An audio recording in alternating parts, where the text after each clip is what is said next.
Guys, বন্ধুরা সবাই কেমন আছো? আজকে আমি কি রান্না করব দেখো। আমি নতুন আলু নিয়ে এসেছে বাজার থেকে আমার বর। ভালো করে জল দিয়ে পরিষ্কার করে ধুয়ে ছাড়িয়ে কেটেছি, তারপর আবার ভালো করে ধুয়ে এই যে ভেজে নিচ্ছি। আমি রান্না করব আজকে, দেখো কি রান্না করব। তোমাদের ভালোবাসায় এইভাবেই যেন সবসময় নিত্য নতুন রান্না করতে পারি। সবাই ভালো থাকো, পিয়ালি দিদি ভাই পাশে সবাই থেকো, ভালোবাসা দিও, তোমরা ভালোবাসা দাও, তাই খুবই আমি খুশি। দেখো এই যে সোয়াবিন রান্না করছি, সোয়াবিনগুলো ভালো করে গরম জলে ভালো করে ফুটিয়ে তারপর নামিয়ে ঠান্ডা জল মিশিয়ে ভালো করে ধুয়ে নিয়েছি। ভালো করে নাড়া দিয়ে নিচ্ছি। ভালো করে ভেজে নিলে ভালো লাগে, টেস্ট লাগে, না ভাজলে ভালো লাগে না। দেখো বন্ধুরা, আজকে রান্না হবে সোয়াবিনের তরকারি। আর এখানে যে আলু ভেজে নিচ্ছি, এবার আমি নামিয়ে দেবো।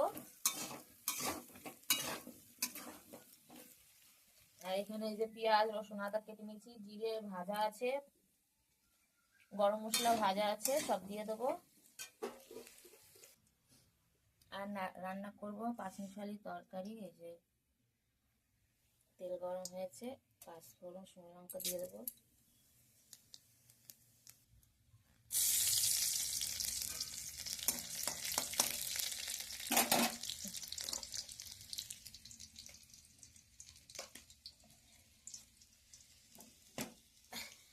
দিয়ে দিলাম রসুন ফোড়ন, শুকনো লঙ্কা ফোড়ন, তেজপাতা নেই তাই দিইনি, তেজপাতা দিলেও ভালো হয়। এবার আমি দিয়ে দেবো এই যে সিদ্ধ করে নিয়েছিলাম পাঁচমিশালি সবজিটা, এটা আমি এখন তেলে দিয়ে দেবো।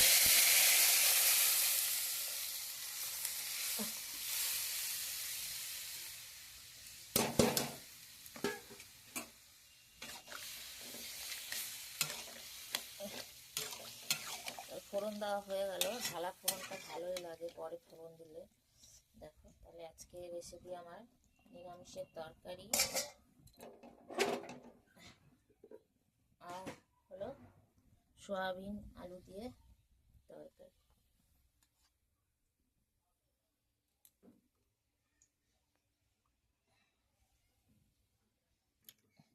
আমি জিরে দিয়ে দিচ্ছি পরিমাণ মতো, আর এই যে রাঁধুনি দিয়ে দিচ্ছি পরিমাণ মতো, আর এখানে আদা রসুন শুকনো লঙ্কা সব আছে, ওগুলো পেস্ট করবো মিক্সচারে। আমি দিয়ে দেবো জিরা ফোড়ন আর পেঁয়াজ কুচিয়ে নেব, পেঁয়াজ কুচি দিয়ে আমি পেঁয়াজগুলো কুচিয়ে নিয়েছি, পেঁয়াজগুলো দিয়ে দেবো কুচি।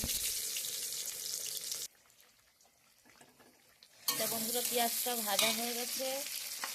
আর এখানে যে নিরামিষ তরকারিটা একটু হালকা চিনি দিতে হয়, আমি চিনিটা দিয়েছি, এই যে চিনি দিয়ে দিয়েছি, তাহলে আমার নিরামিষ তরকারি হয়ে গেছে। আর এখানে যে পেঁয়াজ ভাজা করছি, এখানে আমি যে মশলাটা করেছি মশলাটা দিয়ে দিচ্ছি।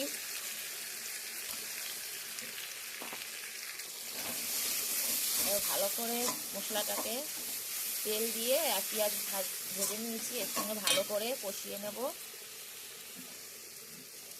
আর এখানে আমি দিয়ে দেবো পরিমাণ মতো নুন।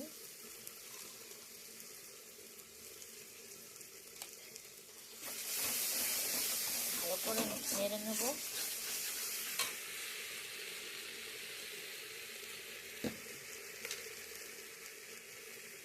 দিয়ে দেবো পরিমাণ মতো হলুদ।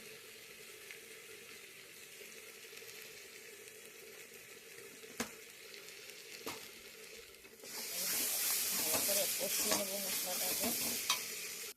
এবার আমি সয়াবিনগুলো ভেজে রেখেছিলাম, সয়াবিনগুলো দিয়ে দেবো মশলার সঙ্গে ভালো করে কষিয়ে নেবো।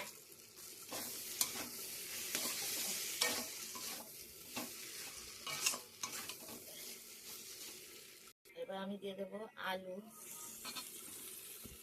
ভালো করে সয়াবিন আলু মশলাগুলো ভালো করে আমি কষিয়ে নেব।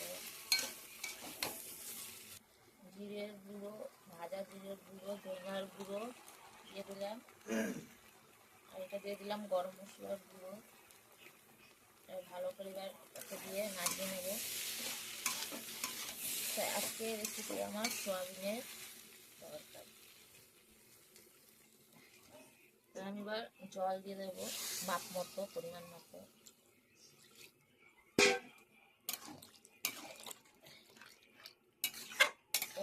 টাটা।